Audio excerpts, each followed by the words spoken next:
আমাদের হিন্দুদের সুরক্ষার জন্য এখন পর্যন্ত কোনো ব্যবস্থা গ্রহণ করেনি। সেই জন্য আজকে আমরা রাজপথে বিভিন্ন স্থানে আমাদের ধর্মাবলম্বীরা রাজপথে নেমেছে।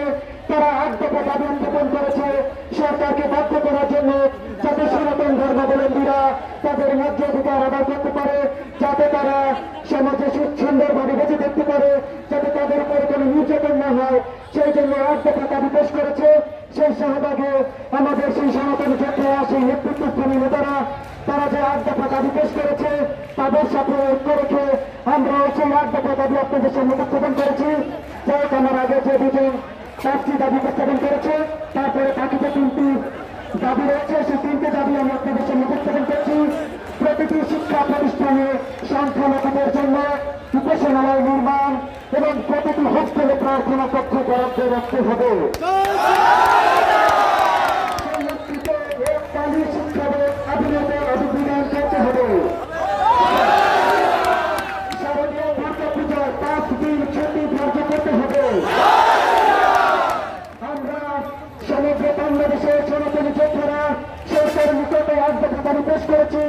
যতদিন না পর্যন্ত সরকার আমাদের 8 দফা দাবি মেনে না নেয় ততদিন পর্যন্ত আমরা রাজপথে অবস্থান করব।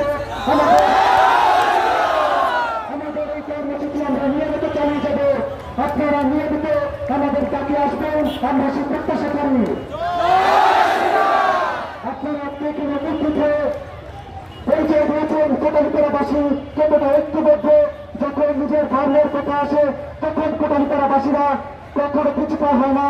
তারা সবসময় নিজের জাতিকে রক্ষা করার জন্য, সনাতনীকে রক্ষা করার জন্য, নিজের ধর্মাবলম্বীকে রক্ষা করার জন্য সর্বদা ঐক্যবদ্ধ থাকে। এরকম ঐক্যবদ্ধ থাকবেন সবসময়, সেই প্রত্যাশা করি আপনাদের কাছে। সংগ্রামী সনাতনী ভাই ও বোনেরা, আমাদের উপর বড় হামলা ও নির্যাতন প্রসঙ্গে মন্দিরের পক্ষ থেকে এখন আপনাদের সংক্ষিপ্ত বক্তব্য করে নিয়ে